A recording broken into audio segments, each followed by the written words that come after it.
السلام عليكم ورحمة الله. أنا محمود. وأنا منا، والنهاردة المراجعة النهائية الكبرى لقناة فهمناكو.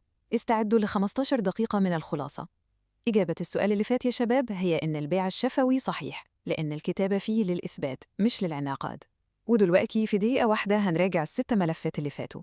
عرفنا إن القانون قاعدة اجتماعية عامة وملزمة، وفرقنا بين القانون العام والخاص، ودرسنا مصادر القانون من تشريع وعرف وشريعة وقضاء، ودخلنا في نظرية الحق، وعرفنا إنه استئثار وتسلط وعناصر الحق وأشخاص الطبيعيين والاعتباريين. والنهاردة بنكمل الملحمة دي بالدخول في نظرية الالتزامات وتطبيق القاعدة القانونية وتفسيرها. عشان نبني فهم قانوني سليم هنمشي بخطوات منطقية على 3 محاور: المحل والدفاع والحركة. بس قبل ما نبدأ المحور الأول خلينا نسأل سؤال مهم: هل ينفع حد يرتكب جريمة ويقول والله ما كنت أعرف إن في قانون بيمنع ده؟ طبعاً لا. بمجرد ما القانون يتنشر في الجريدة الرسمية بيفترض علم الكل بيه، والاستثناء الوحيد هو القوة القاهرة، زي فيضان يمنع وصول الجريدة لإقليم معين.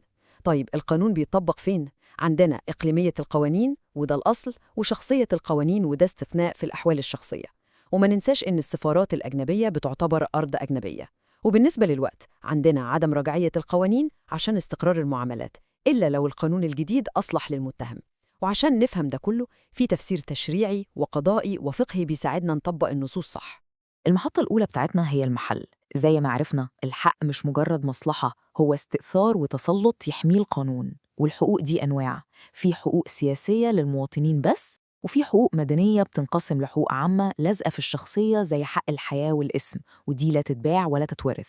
أما الحقوق المالية اللي بتتقدر بفلوس فبتنقسم لحق شخصي وحق عيني. الحق العيني سلطة مباشرة على الشيء، وأقواها حق الملكية اللي بيدي سلطات الاستعمال، الاستغلال والتصرف. وفي حقوق عينية تبعية زي الرهن.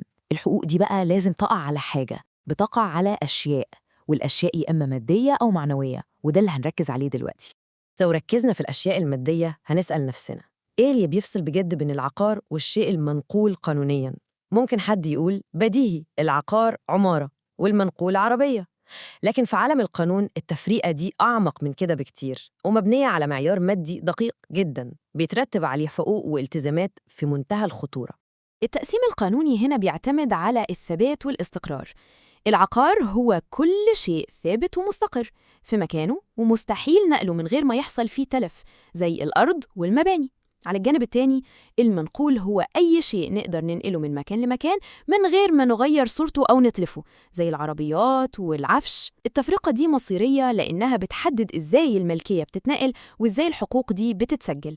والفكرة القانونية العبقرية والممتعة جدا هنا هي العقار بالتخصيص. القانون هنا بيلعب بخيالنا شوية، بياخد شيء هو في الأصل منقول وبيلبسه صوب العقار وبيديله نفس أحكامه. ليه؟ عشان المنقول ده صاحبه خده وخصصه لخدمة عقار بيملكه عشان يستغله صح. زي ما متوضح قدامكم الفكرة مش عشوائية. تخيلوا مثلا آلات زراعية أو جرار في مزرعة، أو حتى الأثاث والمفروشات الموجودة في فندق. الأشياء دي بطبيعتها منقولات، لكن لأنها اختصصت لخدمة الأرض الزراعية أو الفندق القانون بيعتبرها جزء من العقار. بس عشان التحول ده يحصل في شروط في منتهى الصرامة. الشروط دي لازم كلها تتجمع مع بعض. أولاً يكون منقول بطبيعته. تانياً يتحط عشان يخدم العقار نفسه، مش خدمة المالك شخصياً. والشرط الثالث والأهم هو وحدة الملكية. يعني إيه؟ يعني لازم اللي بيملك الأرض الزراعية يكون هو نفسه اللي بيملك الجرار. لو المزارع ده مؤجر الجرار مش شاريه، الجرار هيفضل منقول وعمره ما هياخد صفة العقار. ننتقل للمحطة الثانية: الدفاع أو طرق الإثبات.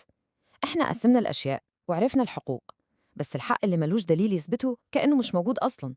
عشان كده لازم نعرف إزاي نثبت حقنا قدام القاضي في حال وجود نزاع، ودي بتعتبر درع الدفاع عن الحقوق. القاعدة الذهبية اللي بيبني عليها نظام الإثبات كله هي البينة على من ادعى. القانون دايما بيفترض إن ذمة الناس بريئة، وإن الوضع الظاهر هو الصح لحد ما يثبت العكس. فلو أي شخص قرر يدعي حق لنفسه ويغير الوضع الظاهر ده، هو اللي ملزم يجيب الدليل. ده معناه إن المدعي بيتحمل عبء ومهمة تقيلة جداً. أما المدعى عليه فموقفه سلبي ومريح، مجرد إنه ينكر ده بيكفيه لحد ما المدعي يقدم دليل قوي. والأدلة دي أنواع كتير، زي القرائن وشهادة الشهود واليمين والإقرار. وخلوا بالكم، الإقرار القضائي هو سيد الأدلة، وهو اعتراف الخصم بالحق عليه أثناء نظر الدعوة جوه المحكمة. طيب بالنسبة للكتابة كوسيلة إثبات، الرقم ده مفصلي جدا، 1000 جنيه. الرقم ده بيعتبر حد فاصل في طرق الإثبات في القانون المدني، وبيغير قواعد اللعبة تماماً لما قيمة أي تصرف توصل للرقم ده أو تعديه. لما التعامل يعدي 1000 جنيه، المشرع بيشوف إن الموضوع بقى مهم ومحتاج ضمانات أقوى، فهنا شهادة الشهود أو الكلام الشفهي مش كفاية. القانون بيشترط الكتابة، سواء ورقة رسمية بيختمها موظف عام ودي ليها حجية مطلقة، أو ورقة عرفية. وزي ما وضحنا من شوية، الكتابة هنا مطلوبة عشان الإثبات، مش شرط الوجود وانعقاد العقد. المحطة الثالثة والأخيرة معانا هي الحركة، ونقصد بيها نظرية الالتزامات. الحقوق والأشياء دي بتتحرك في المجتمع إزاي؟ الناس بتبيع وتشتري وتأجر، والحركة دي بتتم من خلال الالتزامات، والمصدر الأهم والأكبر للالتزام هو العقد. العقود مرت بتطور مذهل عبر التاريخ. في البداية عرفنا التبادل الفوري زي المقايضة لتلبية حاجات سريعة. بعدين ظهرت فكرة تأجيل الالتزام زي في الدية، يعني نأجل الثأر مقابل تعويض يدفع في المستقبل. ومن هنا اتولدت العقود بمفهومها الحديث، واللي بقت اتفاقيات معقدة بترتب التزامات مستقبلية ومحمية بقوة القانون. قانونياً، العقد هو توافق إرادتين على إحداث أثر قانوني. النقطة الجوهرية هنا إن العقد ما يتعملش بإرادة واحدة أبداً، لازم إيجاب من طرف وقبول من طرف تاني يتقابلوا عشان ينشئوا التزام جديد، أو ينقلوه، أو يعدلوه، أو حتى ينهوه. العقود أنواعها كتير. في عقد ملزم للجانبين زي البيع، البائع بيسلم المبيع والمشتري بيدفع الثمن، التزامات متبادلة. وفي عقد ملزم لجانب واحد زي الهبة، طرف بيدي من غير ما الطرف التاني يدفع حاجة. وفي تصنيف تاني زي عقود المعاوضة، الكل بياخد مقابل. وعقود التبرع، طرف بيدي وما بياخدش. الفروق دي مش مجرد مسميات، دي بترتب قواعد مهمة جدا. في العقود الملزمة للجانبين، لو طرف منفذش التاني يقدر يمتنع عن التنفيذ. وكمان عشان العقد والالتزام ده ينتهي في كذا طريقة، زي الوفاء، كل واحد ينفذ اللي عليه، أو المقاصة لو اتنين مديونين لبعض، أو الإبراء لو الدائن سامح، أو استحالة الوفاء لو الشيء هلك بسبب قوة قاهرة. يا أبطال قناة فهمناكم، المراجعة دي شملت المنهج كله من أول القانون لحد العقد.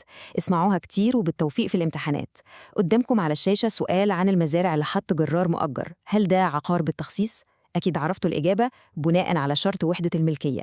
بس سؤال التحدي النهائي الحقيقي بقى اللي مستني إجابته في الكومنتات هو: لو شخص اشترى شقة بعقد عرفي، هل يقدر يطالب بالشفعة في الشقة المجاورة؟ وليه؟ هستنى إجاباتكم وتحليلاتكم. سلام يا أبطال.